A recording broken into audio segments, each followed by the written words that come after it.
हमारे प्रदेश अध्यक्ष के नेता श्रीमान सम्राट चौधरी जी, श्रीमान विपक्ष के नेता मंच पर उपस्थित श्रीमान विजय जी, भारत सरकार के मंत्रीगण जी, मंच पर उपस्थित भारत सरकार के मंत्रीगण, सांसदगण, विधायकगण और बैठे हुए भारतीय जनता पार्टी के पदाधिकारीगण, और आज ये रैली नहीं रेला दिख रहा है, उसमें आए हुए सभी प्यारे भाइयों बहनों माताओं और मेरे जिगर के टुकड़े जैसे युवा मित्रों, आप सभी को नमस्कार। सबसे पहले तो मैं एडवांस में ही समग्र बिहार की जनता को छठ महापर्व का बहुत बहुत शुभकामना देना चाहता हूं। अभी ही छठ का उत्साह दिखने को मिल रहा है। मैं छठ मैया से प्रार्थना करता हूं कि आने वाले समय में ये बिहार जंगल राज से मुक्त हो, पलटू राम से मुक्त हो। मित्रों, मैं यहां स्थित बाबा गरीबनाथ और खगेश्वरनाथ मंदिर में विराजमान भगवान शिव को चरण में वंदना कर कर मेरी बात की शुरुआत करता हूं। मित्रों, ये भूमि खुदीराम बोस, जुब्बा साहनी, पंडित सहदेव झा जैसे क्रांतिकारियों की भूमि है। ये तीनों क्रांतिकारियों को मैं प्रणाम कर कर मेरी बात की शुरुआत करता हूं। मित्रों, आज मैं जब उत्तर बिहार में आया हूं तब लगभग पूरे बिहार के सभी अंचल का मेरा दौरा आज समाप्त हो रहा है। मैं फिर से एक बार बिहार की जनता का हृदय से धन्यवाद करना चाहता हूं। मित्रों, 2014 में बिहार की जनता ने मोदी जी को 31 सीटें दी और 19 में 39 सीटें दी। इस बार 24 में एक का कमी रह गया है। 24 में 40 की 40 सीटें मोदी जी की झोली में डाल दीजिए। और मित्रों, इससे भी बड़ा विनंती है कि 2025 में इस बार कमल फूल की सरकार बनानी है, भाजपा सरकार बनानी है। क्योंकि आपने जब आशीर्वाद दिया, ये पलटू राम ने पलटी मारकर जनादेश का द्रोह किया। मुझे बताओ, आपने लालू जी के जंगल राज के खिलाफ वोट दिया था या नहीं दिया था? जोर से बोलो, दिया था या नहीं दिया था? ये पलटू राम प्रधानमंत्री बनने के लिए बिहार के जनादेश के साथ द्रोह करे है और बिहार को जंगल राज की, गुंडा राज की भेंट पर चढ़ाने का काम नीतीश कुमार जी ने किया है। मित्रों, मोदी जी के नेतृत्व में अभी G20 हुआ और G20 में दिल्ली घोषणा पत्र को सभी देशों ने सर्वसहमति से स्वीकार कर मोदी जी का सम्मान करने का काम किया है। अफ्रीकन यूनियन को G20 में शामिल किया।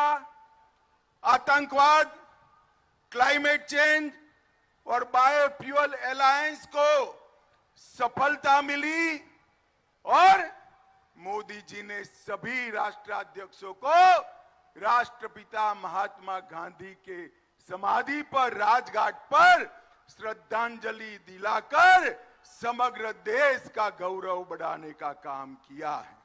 मित्रों, मैं आज यहां आया हूं तब ये पलटू बाबू को कहने आया हूं आपने बिहार की जनता का जनादेश का द्रोह किया है, परंतु मोदी जी ने 9 साल में इस देश में से आतंकवाद को समाप्त करने का काम नरेंद्र मोदी जी ने किया है।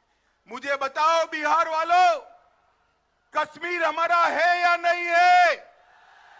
जोर से बोलो, है या नहीं है? धारा 370 हटनी चाहिए थी या नहीं हटनी चाहिए थी? ये आरजेडी और जदयू धारा 370 हटाने के पक्ष में नहीं थे। उन्होंने कहा कि धारा 370 हटाओगे तो कश्मीर में खून की नदियां बहेगी। लालू जी, खून की नदियां छोड़ो, किसी की कंकर चलाने की हिम्मत नहीं हुई है, कंकर चलाने की। मोदी जी ने ट्रिपल तलाक पर बैन किया, सर्जिकल स्ट्राइक और एयर स्ट्राइक कर कर आतंकवादियों को सीधा करने का काम किया, चंद्रमा पर तिरंगा पहुंचाने का काम किया, नया पार्लियामेंट का बिल्डिंग बनाने का काम किया और माताओं बहनों को 33% आरक्षण विधानमंडल और संसद में देकर मातृशक्ति का सम्मान करने का काम नरेंद्र मोदी जी ने किया है। मित्रों, ये जो इंडी अलायंस है, उनका एक ही एजेंडा है, नरेंद्र मोदी का विरोध करना। इन्होंने जब इनको शासन मिला तब 12 लाख करोड़ के घपले घोटाले करे थे और भ्रष्टाचार का विरोध करने वाले नीतीश बाबू आज चार्जशीटेड लोगों के साथ सत्ता का सुख भोग रहे हैं। नीतीश जी, शर्म करो, शर्म करो। लालू की खिलाफत कर कर राजनीति की थी, आज लालू की गोदी में बैठे हो। माताओं, भाइयों, बहनों, मुझे बताओ, 2G घोटाला करने वाले इंडी अलायंस वाले चाहिए या 5G देने वाले नरेंद्र मोदी चाहिए? जोर से बोलो। मित्रों, ये परिवार की दुकान चलाने वाले लोग हैं। एक को प्रधानमंत्री बनना है और दूसरे को, बेटे को मुख्यमंत्री बनाना है। मैं दोनों को कहने आया हूं, नीतीश बाबू, प्रधानमंत्री छोड़ दो। इंडी अलायंस ने तो आपको संयोजक भी नहीं बनाया, आप कहीं के नहीं रहे। मैंने पहले ही कहा था, आप माने नहीं, तेल और पानी कभी इकट्ठा नहीं होते हैं, अलग अलग ही रहते हैं।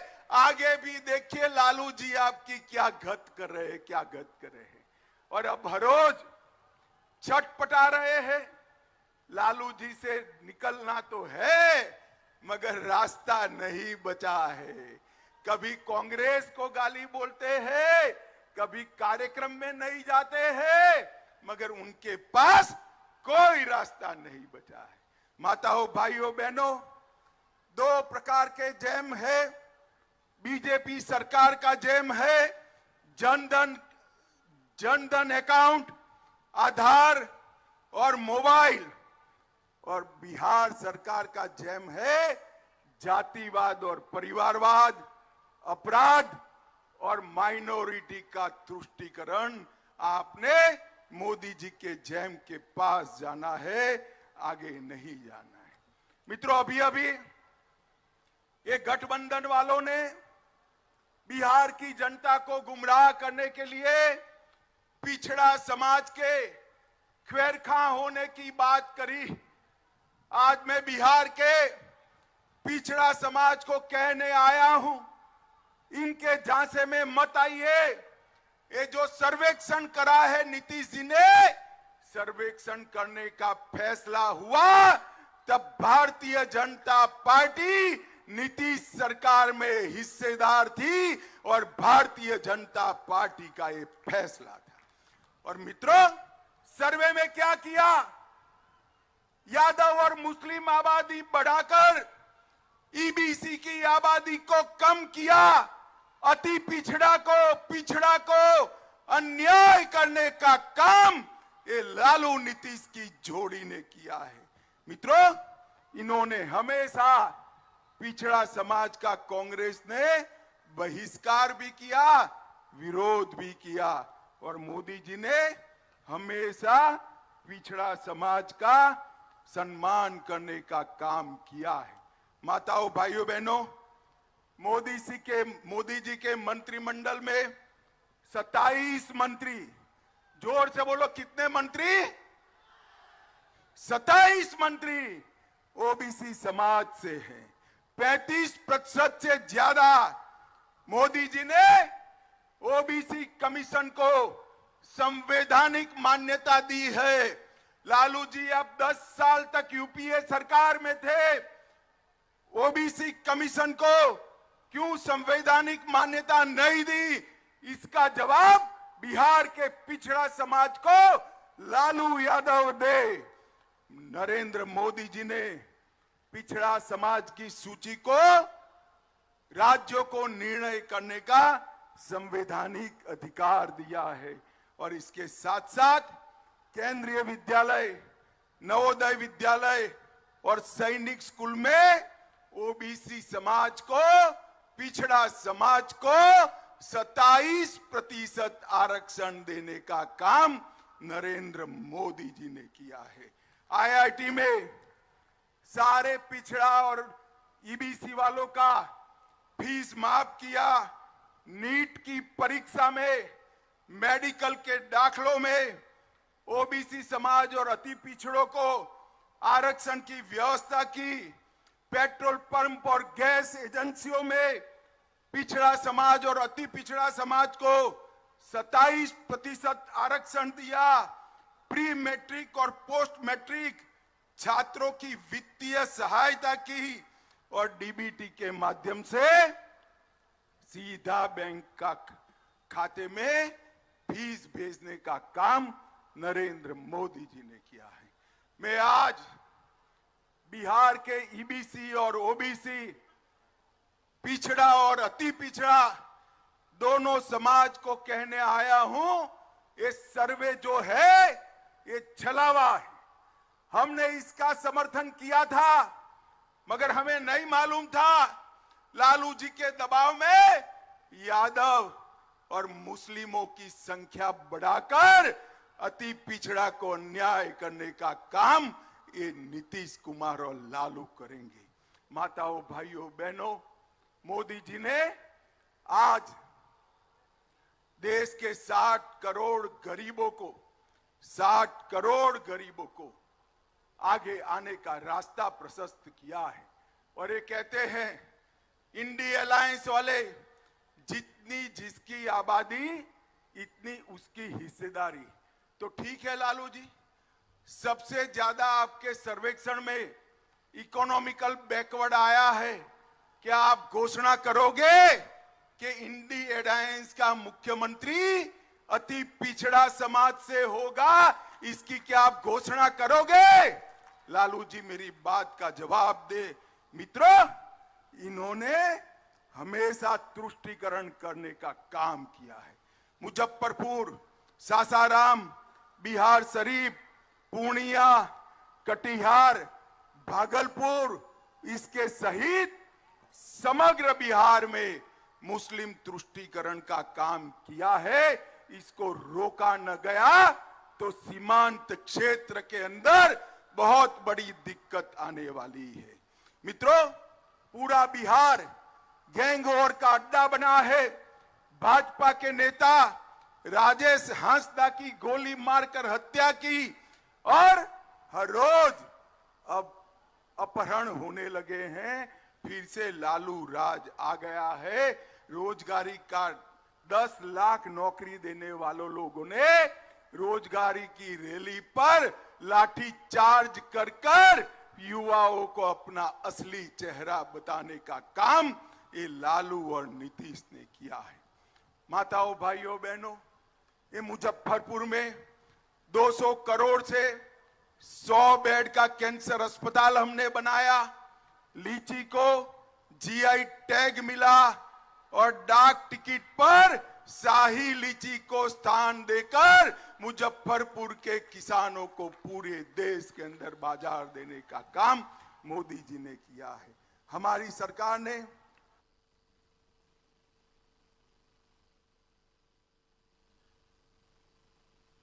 ऐसी जगह दी थी। बिहार के विकास के लिए कोई कसर नहीं छोड़ी है। जब सोनिया मनमोहन की सरकार थी, लालू जी वहां मंत्री थे, तब 10 साल में बिहार को 1,50,000 करोड़ रुपया दिया था। मोदी जी ने 9 साल में 6 लाख करोड़ रुपया देकर बिहार का विकास किया है। ये 6 लाख करोड़ रुपया ग्रांट इन एड एंड और डिवैल्यूशन का है, इसके अलावा और डिवैल्यूशन का है, इसके अलावा पूर्व 2 नए Vande Bharat train, 3 वंदो metro train चलाने वाले हैं।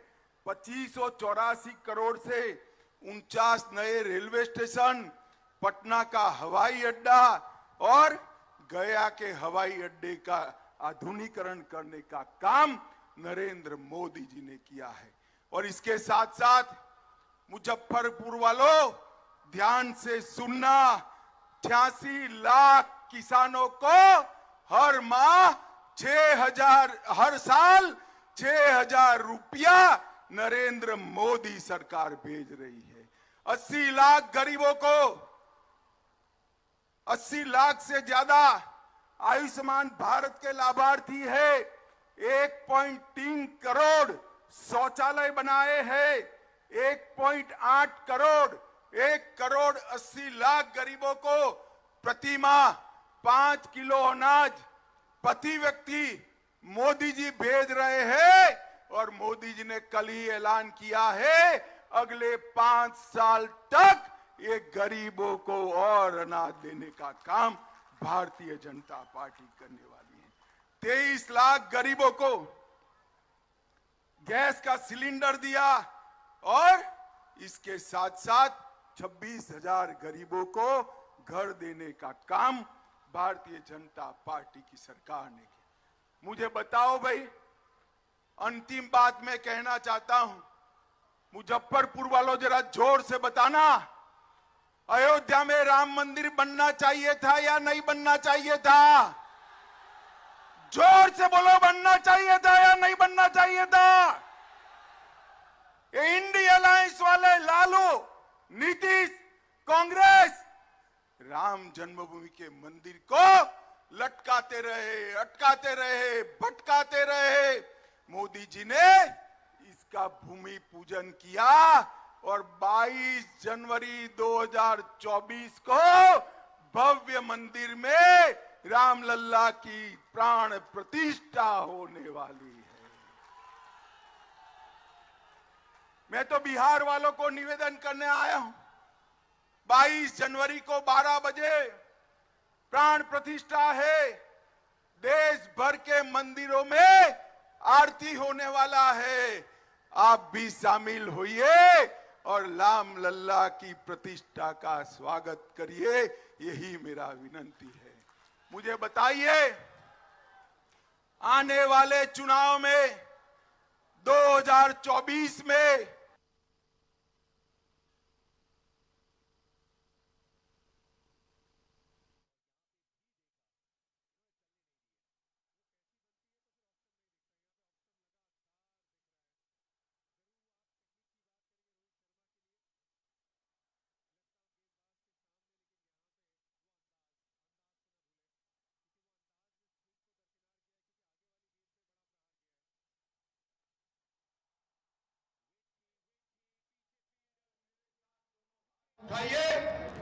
उठाइए दोनों हाथ, 24 में सभी सीटें जीतने का संकल्प करिए और प्रचंड आवाज से बोलिए, भारत